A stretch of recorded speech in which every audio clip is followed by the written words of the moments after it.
قبول دعا کے لیے مایوسی، احساس بےچارگی و اضطراب ضروری ہے۔ یہی وجہ ہے کہ کبھی کبھی بدکاروں کی دعا بھی قبول ہو جاتی ہے، کیونکہ اللہ تعالیٰ کو غمزدہ کی بےتاب دھڑکن مائل بکرم کرتی ہے۔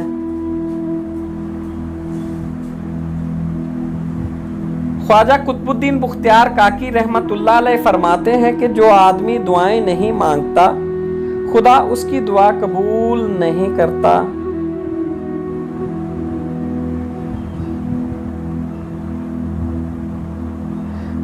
ہر شام سوچو کہ دن کے وقت تم سے کوئی بات منشائے ایزدی کے خلاف تو نہیں ہوئی، اور سجدے میں گڑ گڑا کر اگلے دن کے بہتر رنگ میں گزارنے کی دعا مانگو۔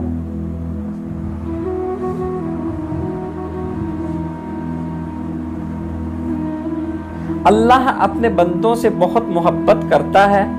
تم اس کی چاہت میں سر جھکا کر تو دیکھو، جو دعائیں تمہارے لبوں پر آتے آتے رک جاتی ہیں، میرا رب وہ دعائیں بھی سن رہا ہوتا ہے۔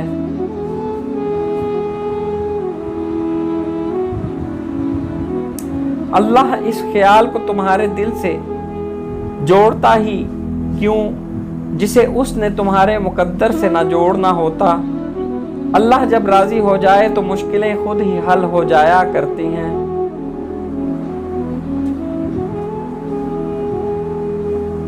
اللہ جب کچھ عطا کرنے پر آتا ہے تو تمہارے مخالف کو بھی تمہارا وسیلہ بنا دیتا ہے۔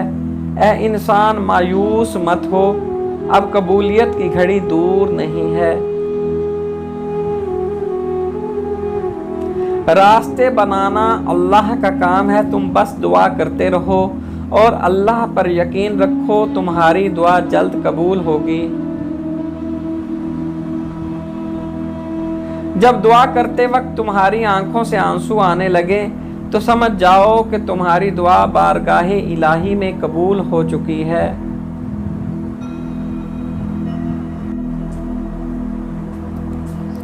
اے انسان صبر کر، پریشان نہ ہو، اللہ صبر کرنے والوں کو ان کی امید سے زیادہ نوازتا ہے۔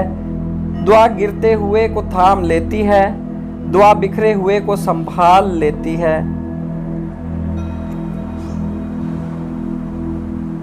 دعائیں وقت لیتی ہیں لیکن وہ قبولیت سے پہلے تمہارا صبر آزماتی ہیں۔ اللہ اپنے بندے سے بہت محبت کرتا ہے، تم اس کے آگے سر جھکا کر تو دیکھو۔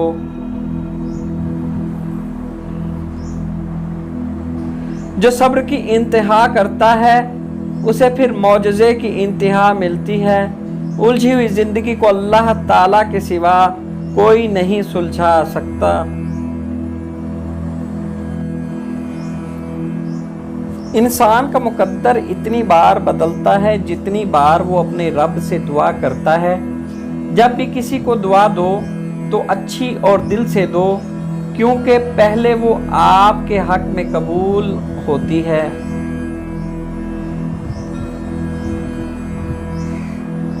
کچھ لوگ قسمت کی طرح ہوتے ہیں جو دعا سے ملتے ہیں، اور کچھ لوگ دعا کی طرح ہوتے ہیں جو قسمت سے ملتے ہیں۔